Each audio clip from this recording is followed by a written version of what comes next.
एक गरीब परिवार के बारे में लघु कहानी का परिचय। एक गरीब परिवार के बारे में लघु कहानी एक बेसहारा आदमी और उसके अधूरे सपनों के इर्द गिर्द घूमती है। हम सभी को यह याद रखना होगा कि कर्म ही पूजा है और केवल अपने लक्ष्यों को प्राप्त करने के बारे में सपने देखना कुछ नहीं है। गरीब आदमी की कहानी बातचीत पर अमल करने और हमारे जीवन में व्यावहारिक होने के महत्व को सीखने का महत्व बताती है। छोटे बच्चे इस लघु कहानी से जीवन के अमूल्य सबक सीखेंगे, क्योंकि यह स्पष्ट रूप से कड़ी मेहनत और समर्पण के महत्व को दर्शाती है, न कि केवल हमारे दिमाग के अंदर चीजों की कल्पना करना। इस तरह की लघु कथाएं बच्चों के लिए ज्ञान का खजाना है और माता पिता और शिक्षकों को छोटे बच्चों को पढ़ने की आदत विकसित करने के लिए प्रोत्साहित करना चाहिए। हालांकि गरीब आदमी के बारे में लघुकथा का कोई विशिष्ट मूल नहीं है। हम कह सकते हैं कि इसका मूल प्रसिद्ध कहावत है, भगवान उनकी मदद करता है जो अपनी मदद खुद करते हैं। यह कहावत सबसे पहले अलगर्नन सिडनी के काम में उद्धृत की गई थी और हम इसके रूप पवित्र बाइबल और कुरान में पा सकते हैं। यह सफल होने के लिए आत्मएजेंसी और दीक्षा के महत्व पर जोर देने वाला एक आदर्श वाक्य है और गरीब परिवार की कहानी नैतिक इस कहावत के विपरीत कार्य करती है। गरीब परिवार की कहानी का सारांश।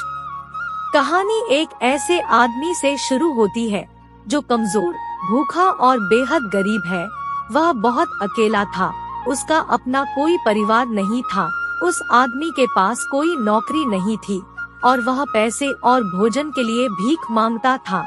हर दिन सड़क पर पैदल चलने वालों से निवाला और पैसे मांगने के बाद वह आदमी अपनी झोपड़ी में वापस चला जाता था और अपने दिन की सारी कमाई अपने बिस्तर के पास लटकाए हुए मिट्टी के बर्तन के अंदर रख देता था।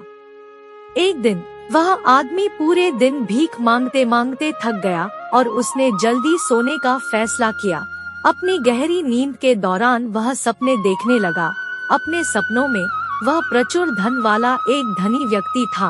उसने यह भी देखा कि वह अब अकेला नहीं था और उसकी एक खूबसूरत पत्नी थी और उनके कई बच्चे थे। उस आदमी ने सपना देखा कि उसके पास सर्वोत्तम श्रेणी की विलासिता है। उसके घर में भोजन की कोई कमी नहीं है, बल्कि खाने की मेज स्वादिष्ट दिखने वाले व्यंजनों से भरी हुई है। वह आदमी सपने देखता रहा और उसने देखा कि उसके बच्चे उसकी बड़ी हवेली के चारों ओर खेल रहे हैं और कूद रहे हैं और वह भी उनके साथ शामिल होने लगा। जब वह सपने में अपने बच्चों के साथ खेल रहा था तो वह बेचारा जोर जोर से पैर हिलाने लगा और उसके बिस्तर के पास रखा मिट्टी का बर्तन गिरकर टूट गया। वह आदमी चौंक कर उठा और उसे एहसास हुआ कि उसकी सारी दौलत एक सपना मात्र थी। फिर उसने नीचे देखा कि उसका रात का खाना फर्श पर बिखरा हुआ था। गरीब आदमी का चेहरा उतर गया और वह फिर से सो गया, भूखा और दुखी महसूस कर रहा था। एक गरीब आदमी अपने सपनों को हासिल करने के लिए संघर्ष कर रहा है। कहानी की नीति। गरीब परिवार की कहानी का नैतिक अर्थ यह है कि हवा में महल बनाना पर्याप्त नहीं है। हमें कड़ी मेहनत करनी होगी और स्थिति का अधिकतम लाभ उठाना होगा। उस गरीब आदमी ने अपनी जिंदगी गुजारने के लिए भीख का सहारा लिया। उन्होंने अपने आराम क्षेत्र से बाहर निकलने और नौकरी की तलाश करने या ऐसे अवसरों की तलाश करने की कोशिश नहीं की जो उन्हें एक सम्मानजनक जीवन दे सके। हालांकि वह इसके बारे में दिवा स्वप्न देखता रहा, जिसका उल्टा असर हुआ और रात का उसका सारा खाना बिखर गया। इसलिए हमें यह याद रखना होगा कि यद्यपि दिवा स्वप्न देखना और जीवन से बड़े लक्ष्य रखना किसी भी तरह से बुरा नहीं है, लेकिन उन लक्ष्यों को पूरा करने के लिए हमें आदर्शवाद और व्यावहारिकता के बीच संतुलन रखना होगा। माता पिता के लिए नोट। यह कहने की आवश्यकता नहीं है कि लघुकथाएं बच्चों के मन और बुद्धि को पोषित करने के लिए उत्कृष्ट हैं। कहानियों के माध्यम से बच्चे जीवन में धर्मी होने का वास्तविक महत्व सीखते हैं।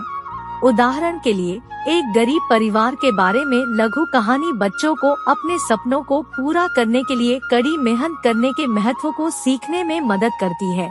इसी तरह उन्हें गरीबी, बेरोजगारी आदि जैसी सामाजिक समस्याओं का भी संकेत मिलता है। इसलिए शिक्षकों और अभिभावकों को बच्चों को पढ़ने की आदत विकसित करने के लिए प्रोत्साहित करना चाहिए। तो दोस्तों, अगर हमारी वीडियो अच्छी लगी हो तो वीडियो को लाइक, शेयर और सब्सक्राइब करना तो बिल्कुल ना भूले और दोस्तों साथ ही साथ बेल आइकन जरूर दबा दे ताकि हमारी जो अगली वीडियो आएगी उसका नोटिफिकेशन आपको मिलता रहेगा। धन्यवाद। जय हिंद, जय भारत।